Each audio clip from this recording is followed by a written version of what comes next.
빌립보서 4장 10절에서 13절까지 말씀입니다. 빌립보서 4장 10절에서 13절까지 말씀입니다.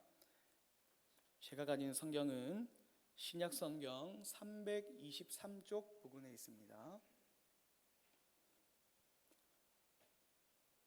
빌립보서 4장 10절에서 13절까지 말씀, 우리 네 구절의 말씀 함께 합독해서 다 함께 읽도록 하겠습니다. 시작.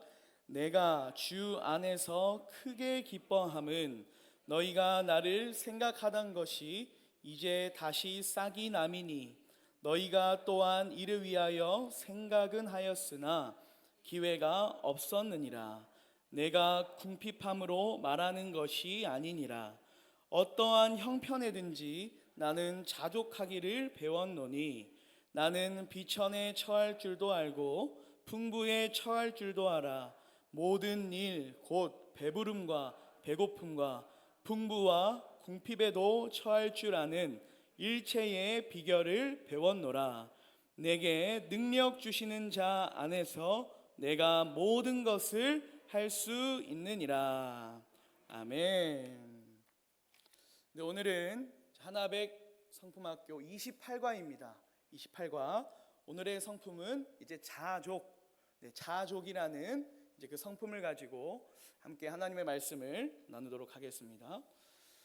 사랑하는 여러분, 오늘 우리가 함께 읽은 이 빌립보서는 이제 바울이 빌립보 교회 성도들에게 보낸 편지이죠. 여러분, 빌립보서는 보통 어떤 서신이라고 불립니까? 옥중서신이다 라고 불려요. 옥중서신. 그러니까 바울이 열심히 복음을 전하다가 감옥에 갇혔을 때 그 감옥에서 빌립보서를 기록한 것이죠. 여러분 혹시 조금 뜬금없는 질문이지만 감옥에 가보신 적이 있으십니까? 조금 어이없는 질문이죠. 그렇죠? 네, 저는 가본 적이 있을까요, 없을까요? 네, 당연히 있습니다. 네, 저는 감옥에 가본 적이 있어요. 제가 뭘 잘못해서 가본 것이 아니라 제가 군대에 있을 때, 여러분, 군대 얘기해서 죄송하지만 군인 경찰이었거든요. 그러니까 군인 경찰은 이 영창이라는 이 군대 감옥에서 이제 근무를 합니다. 여러분, 이 영창, 이 군대 감옥 안에 들어온 그 사람들의, 이 군인들의 표정이 어떨까요? 네, 만약 그 10일 동안 그들이 이 영창에 오면 10일 더 복무가 늘어납니다. 그러니까 10일 늦게 전역을 하는 것이죠. 그래서 그 영창 안에, 그 군대 감옥 안에 들어온 사람들의 표정이요, 하나같이 다 우울합니다. 다 우울하고 어떤 사람들은 망연자실하기도 하고 또 자신을 원망하기도 합니다. 여러분, 그런데 오늘 말씀을 보십시오. 바울은 지금 감옥에 갇혀 있습니다. 그런데 여러분, 바울의 모습이 어떻습니까? 바울이 여러분 슬퍼하고 있습니까? 아니죠. 바울은 기뻐하고 있습니다. 여러분, 당시 바울이 처한 상황을 봤을 때에 바울은 전혀 기뻐할 수 있었던 상황이 아니었어요. 바울이 빌립보서 1장에 보면 이제 이 빌립보 교회 성도들에게 이렇게 기록하고 있습니다. 이제 곧 내 재판 결과가 나올 것이다. 이제 재판 결과가 나올 것인데, 근데 그 재판 결과가 어떻게 나올지 모르겠다. 잘못하면 내가 순교당할 것도 예상하고 있다 라고 1장에 기록을 하거든요. 그러니까 지금 바울이 감옥 안에 있는데 감옥 안에서 무엇을 지금 예상하고 있습니까? 네, 자신의 죽음을 지금 예상하고 있어요. 그만큼 바울의 상황이요, 어려웠다는 것이죠. 여러분, 더군다나 지금 바울이 감옥에 있는 이유, 지금 바울이 이 순교당할 위협까지 당하고 있는 이유가 여러분 무엇 때문입니까? 복음 때문이죠. 말하자면 예수님 때문이라는 거예요. 예수님 믿고 예수님을 열심히 전하다가 지금 바울이 지금 감옥에 갇혔지 않습니까? 여러분, 바울도 우리와 같이 연약한 사람입니다.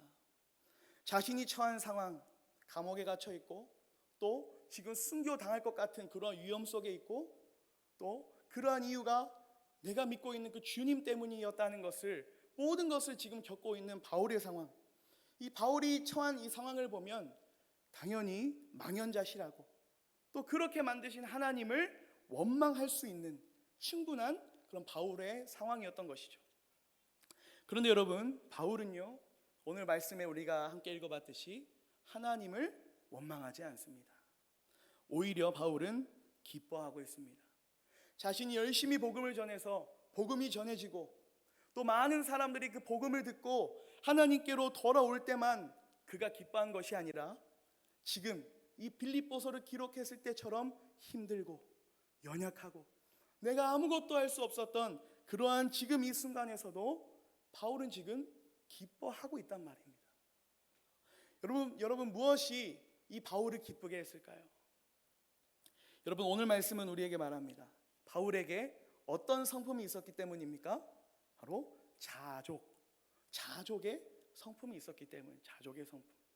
여러분, 자족은 이런 의미입니다. 한번 PPT를 띄워주시겠습니까?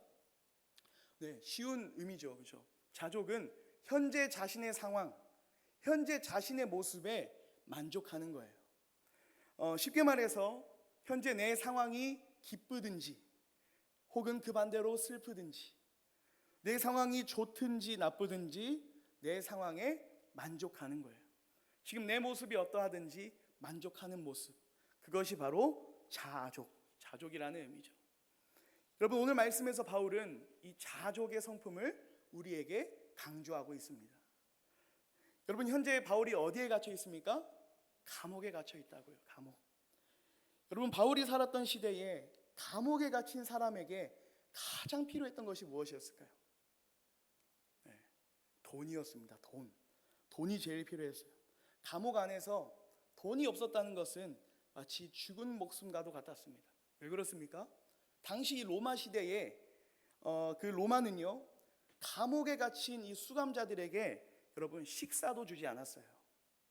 그들이 입을 옷도 주지 않았고, 그들이 어디 다쳤을 때에 뭐 이렇게 먹을 수 있는 약도 그 로마 시대, 그 바울이 살았던 그 시대, 그 로마 제국은 제공하지 않았습니다.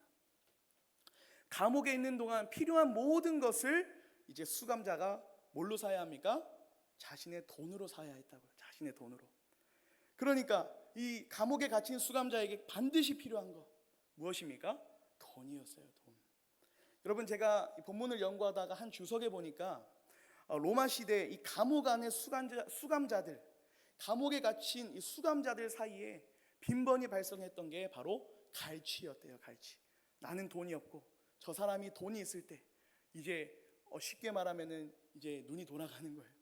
저 돈이 있어야 내가 먹을 것을 먹을 수 있고 내가 살 수 있으니까. 그 감옥 안에서조차 여러분 돈이 없으면 최소한의 보호도 받지 못하던 그 시절이 바로 바울이 지금 직면해 있는 그 시대인 것이죠. 그만큼 현재 감옥에 갇힌 바울에게 정말 필요한 것이 무엇입니까? 돈이에요. 돈. 그런데 여러분, 이 상황을 누가 알았습니까? 빌립보 교회 성도들이 알았거든요. 감옥에 갇힌 바울의 사정, 그 감옥에 갇혀서 시간을 보내고 있는 바울에게 정말 필요한 것 바로 돈이었다는 걸 그들은 잘 알았거든요. 그래서 빌립보 교회 성도들이 바울을 위해서 뭘 보내줍니까? 네, 돈을 보내줘요. 에바브로디도를 통해서 이 로마 감옥에 갇힌 바울에게 돈을 보내줍니다. 여러분, 바울의 입장에서 고마운 일입니까? 아닙니까? 너무 고마운 일이죠. 너무 고마운 일이죠. 그래서 오늘 본문 10절에 보면요, 바울이 빌립보 교회 성도들에게 고마워하고 있습니다. 기뻐하고 있어요. 그런데 여러분, 그 다음 구절 한번 본문 11절을 보십시오. 11절 전반절에 보면요, 물질을 보내줘서 고맙다, 기쁘다라고 말하면서 지금 11절에 전반절에 뭐라고 말하고 있냐면 바울이 내가 궁핍함으로 말하는 것이 아니니라 라고 말을 합니다. 궁핍함으로 말하는 것이 아니니라. 그러니까 바울이 기뻐했던 것, 그 바울이 고마워했던 것은 여러분 무엇 때문이 아니라는 것입니까? 돈 때문이 아니라는 것이죠. 돈 때문에 바울에게 없었던 감사가 생기고 돈 때문에 바울에게 없던 기쁨이 생긴 것이 아니라고 말하는 거예요. 오히려 바울이 기뻐했던 것은 무엇입니까? 정말 그 어려운 상황에서, 정말 그 자신들도 정말 가진 것이 없는 그 상황에서 십시일반 돈을 모아서 바울을 도와줬던 그 성도들의 마음, 그 교회의 섬김, 그 교회의 헌신에 기뻐하고 감사하고 있는 거예요. 바울은 물질을 받았다고 해서 기뻐하지 않았습니다. 내가 돈을 받지 않았어도 나는 그 상황에서도 기뻐했다. 내가 돈이 없었어도 나는 기뻐했다 라고 말하는 것이죠. 왜 그렇습니까? 바울에게는 정말 우리에게 반드시 필요한 성품, 바로 자족의 성품이 있었기 때문이죠. 오늘 본문 12절 말씀대로 바울이 비천에 처해도, 바울이 감옥 안에서 돈이 없어서 극심한 배고픔, 이 극심한 궁핍을 당할지라도 바울은 어떻게 할 수 있다고 말합니까? 만족할 수 있다. 그러한 상황에서도 만족할 수 있다. 그 반대로 배부름과 이 풍부한 그 자신의 상황에도 자신은 만족할 수 있다. 그 자족의 성품이 바울에게 있었기 때문이죠. 그래서 그가 너희들이 보내준 돈으로 내가 기뻐한 것이 아니다. 나는 자족할 수 있는 성품이 있다 라고 그 성도들에게 알려준 것입니다. 사랑하는 여러분, 오늘날 이 세상에서 가장 강력한 힘을 가진 것이 무엇입니까? 바로 돈이죠. 돈이죠. 우리는 돈이면 다 되는 세상에 살아갑니다. 돈이 없으면 아무것도 못하고, 돈이 있으면 무엇이든 할 수 있는 그 물질 만능주의라고 하죠. 돈이면 다 되는 세상에 우리는 살아갑니다. 세상 사람들은 어떻게 해서든 이 돈을 많이 갖기 위해서, 그 돈으로 자신의 삶을 만족시키기 위해서 돈을 열심히 모으며 살아가죠. 그런데 여러분, 오늘 바울은 오늘 말씀을 통해서 우리에게 세상의 말과는 정반대의 말을 지금 전하고 있는 거예요. 성도의 능력, 이 교회의 능력은 돈에 있는 것이 아니라는 것이죠. 세상이 말하는 가장 큰 힘, 그 돈이 우리의 능력이 아니라는 것이죠. 우리를 만족시킬 수 있는 것은 돈뿐만 아니라 이 세상의 어떤 것도 우리를 만족시킬 수 없다고 지금 말하는 것입니다. 바울이 왜 이렇게 말하고 있습니까? 바울이 왜 세상의 것들은 우리를 만족시킬 수 없다, 그래서 본문 11절처럼 나는 궁핍하기 때문에 너희에게 기쁘다고 말한 것이 아니다 라고 말하고 있는 것입니까? 여러분, 바울이 봤을 때 이 세상의 것들은 바로 영원하지 않았기 때문이에요. 여러분, 돈으로 우리를 만족시키려고 하는 순간, 돈이 우리를 떠날 때 우리의 인생도 함께 무너집니다. 이것이 이 영원하지 않다는 그러한 삶의 모습들이거든요. 여러분, 우리가 잘 알다시피 오늘날만큼 이렇게 부유했던 적이 있습니까? 없습니까? 없죠. 그런데 여러분, 이 세상은 온통 불만족이에요. 오히려 없었던 시절보다 더 만족이 없어요. 내 삶에 대한 불만족, 내 외모에 대한 불만족, 온통 이 세상이요, 부유하지만 온통 불만족인 세상에 우리가 살아가는 것이죠. 여러분, 이러한 세상의 모습은 세상의 것으로는 우리가 만족할 수 없다는 것을 잘 보여주는 그런 세상의 모습이지 않습니까? 여러분, 유명한 변진가인 C.S. 루이스라는 사람이 있어요. 그 사람이 이렇게 자신의 책에서 이렇게 말했습니다. 여러분, 이 세상의 것으로 만족이 되십니까? 만약 이 세상의 어떤 것으로도 우리가 완전히 만족할 수 없다면 우리는 다른 세계를 위해 만들어졌을 가능성이 가장 합리적입니다 라고 C.S. 루이스가 말을 해요. 무슨 말입니까? 우리는 이 땅에 속한 자가 아니라는 것이죠. 그래서 이 세상의 것, 이 세상의 그 어떤 것도 우리를 만족시킬 수 없다는 거예요. 여러분, 바울이 이것을 알았습니다. 그 감옥에 갇혀 있었던 바울이요, 이 사실을 믿었어요. 그래서 바울은 있었다가 없어지고 또 없었다가 있게 되는 그러한 세상의 것들에 자신의 인생을 걸지 않습니다. 바울은 누구에게 인생을 겁니까? 영원하지 않는 이 세상에 자신의 인생을 거는 것이 아니라 영원하신 하나님께 자신의 인생을 거는 것이죠. 믿습니까? 아멘. 이것이 성도예요. 이것이 성도입니다. 성도는 세상 안에서 만족을 찾지 않습니다. 성도는 이 세상에 없어질 것들로 만족하며 살아가는 자들이 아닙니다. 성도는 항상 영원하신 주님 안에서만, 나를 창조하시고 나의 구원자 되시는 우리 주님 안에서만 만족을 찾는 자들이 성도입니다. 그래서 여러분 본문 10절을 보십시오. 바울이 뭐라고 고백합니까? 내가 주 안에서 크게 기뻐한다고 말해요. 본문 13절에도 뭐라고 말합니까? 내게 능력 주시는 자 안에서 내가 모든 것을 할 수 있느니라. 여러분, 이렇게 바울은 세상의 것으로 자신의 만족을 찾지 않습니다. 자신의 기쁨의 이유를 찾지 않아요. 바울이 감옥에 갇혀 있으면서도 기뻐하고 감사하고 그가 그 상황 속에서도 만족하며 살아갈 수 있었던 이유는 항상 바울에게 능력을 주시는 하나님 안에 있었기 때문입니다. 그 주님 안에 있을 때 바울은 13절에서 뭐라고 고백합니까? 우리가 모든 것을 할 수 있다. 모든 것을 할 수 있대요. 여러분, 여기서 모든 것을 할 수 있다는 것은 우리가 정말 뭘 다 할 수 있다는 말이 아니라 바로 자족할 수 있다는 말이에요. 주님 안에 있을 때, 우리에게 능력을 주시는 그 주님 안에 있을 때 우리는 어떤 상황에서든지 만족할 수 있고 어떤 형편이든지 감사할 수 있다. 바로 지금 바울이 말을 하는 것이죠. 그런데 여러분, 우리가 13절을 잘 이해해야 합니다. 때로 우리가 13절을 이해할 때 우리가 주님 안에 있을 때 자족할 수 있다. 그래서 이 자족은 내 상태를 만족시킬 수 있다. 이렇게 우리가 이해하는 경우가 많습니다.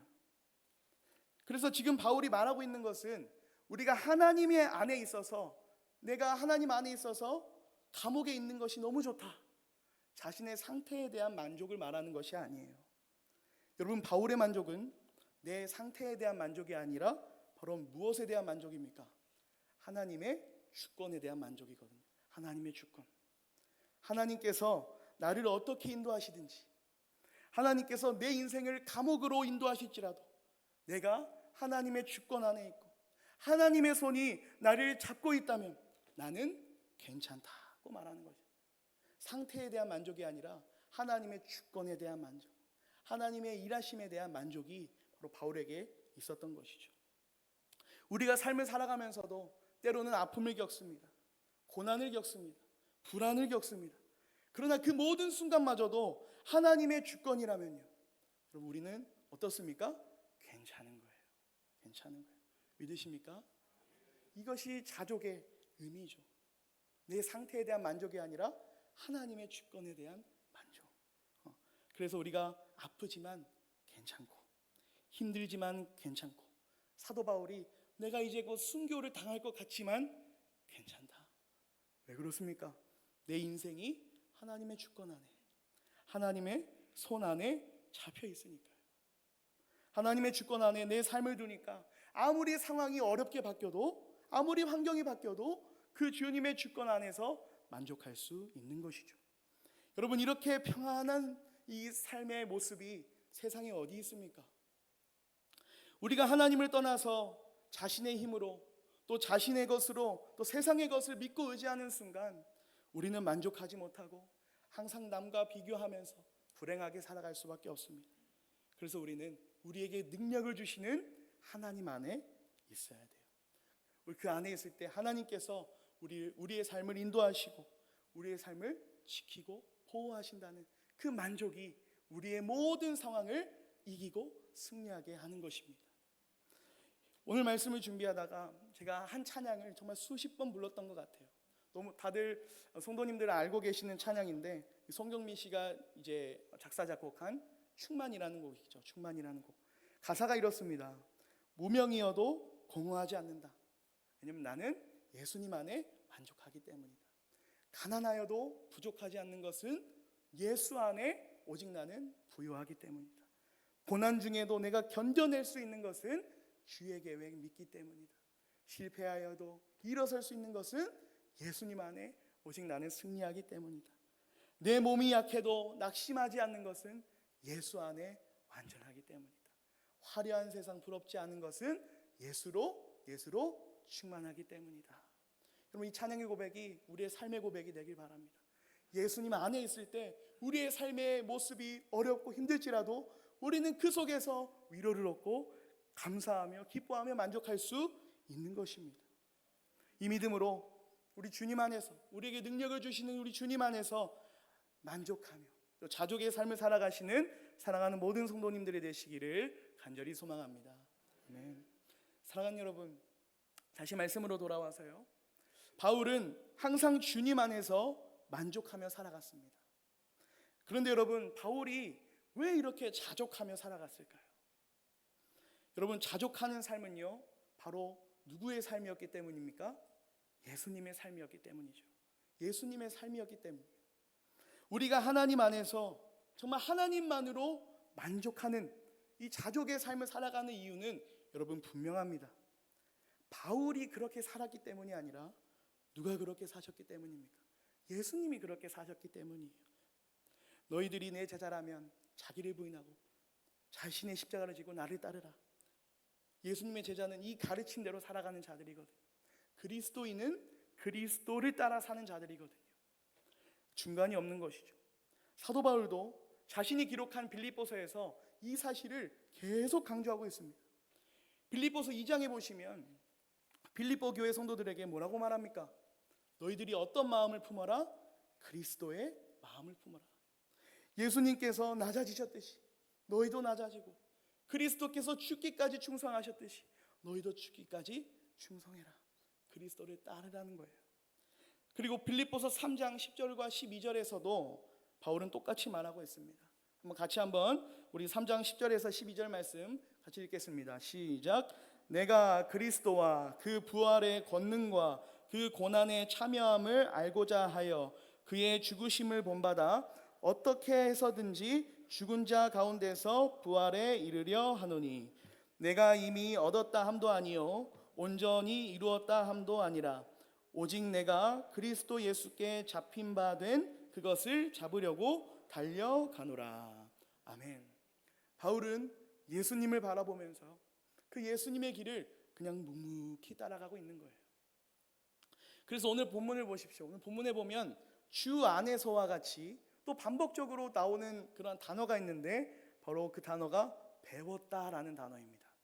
본문 11절에 보면 나는 자족하기를 배웠노니, 12절에 보면요, 자족하는 일체의 비결을 배웠노라. 여러분, 바울이 누구로부터 배웠습니까? 예수님으로부터 배운 거예요. 바울은 예수님께 자족하는 삶을 배웠습니다. 여러분, 무엇을 배웠다는 말을 한번 생각해 보십시오. 배웠다는 말은 배우기 전에 어땠다는 말입니까? 몰랐다는 말이죠. 그렇죠, 몰랐다는 말이에요.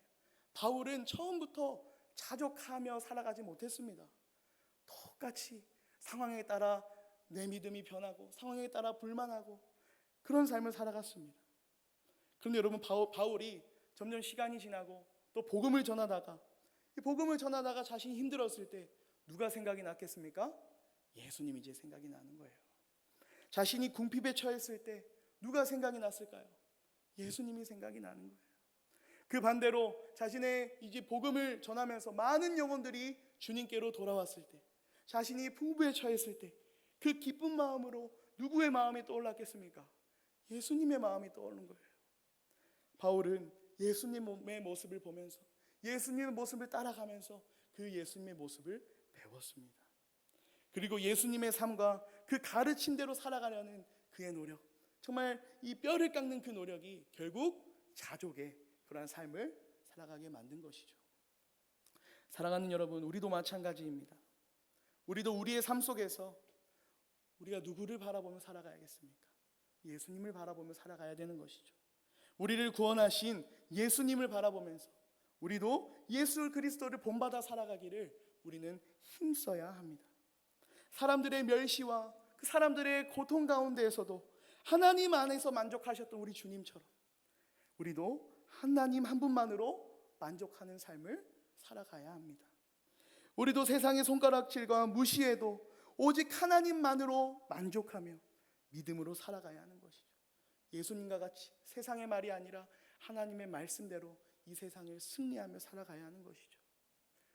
오직 하나님의 뜻을 이루기 위해서 살아가셨던 예수님과 같이 우리는 그 예수님 바라보며 정말 십자가 고통 당하셨을 때에도 내가 이제 하나님의 뜻을 이룬다는 그 하나님만으로 만족을 얻으셨던 예수님, 십자가와 이 부활의 사역을 완성하셨을 때에도 드디어 다 이루었다.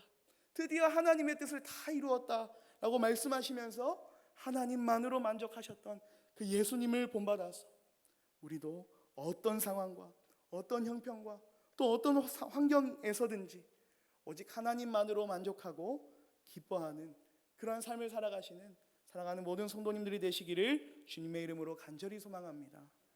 여러분, 말씀을 맺겠습니다. 사랑하는 여러분, 하나님은 우리를 하나님의 자녀로 부르셨을 때 우리를 작은 예수로 우리를 부르셨어요. 여러분, 우리는 작은 예수로서 예수님의 마음을 품어야 됩니다. 우리를 구원하신 그 예수님의 흔적을 세상 곳곳에 드러내며 우리는 살아가야 합니다. 이 세상은 돈으로, 명예로, 권력으로 자신을 만족시킬 때 여러분들은 예수님과 같이 여러분들을 창조하시고 여러분들의 공급자 되시고 여러분들의 필요를 채우시는 하나님 아버지만으로 만족하시는 우리 성도님들 되시기를 간절히 소망합니다. 그럴 때 우리 주님께서 우리가 구하지 않아도 때를 따라 돕는 은혜로 우리에게 은혜를 베푸시고 우리의 삶을 한 찬양의 가사의 고백대로 가장 완전한 길로 인도하실 것을 믿습니다. 우리 함께 예수님과 같이 지금 내 형편, 내 상황이 힘들지라도 항상 하나님을 의지함으로 비천에 처해도 감사하고 풍부에 처해도 기뻐하는 그 만족의 삶, 자족의 삶, 또 작은 예수로서의 삶을 살아가시는 사랑하는 모든 성도님들이 되시기를 주님의 이름으로 축복합니다. 아멘. 우리 함께 말씀에 화답하겠습니다. 찬송가 428장입니다. 찬송가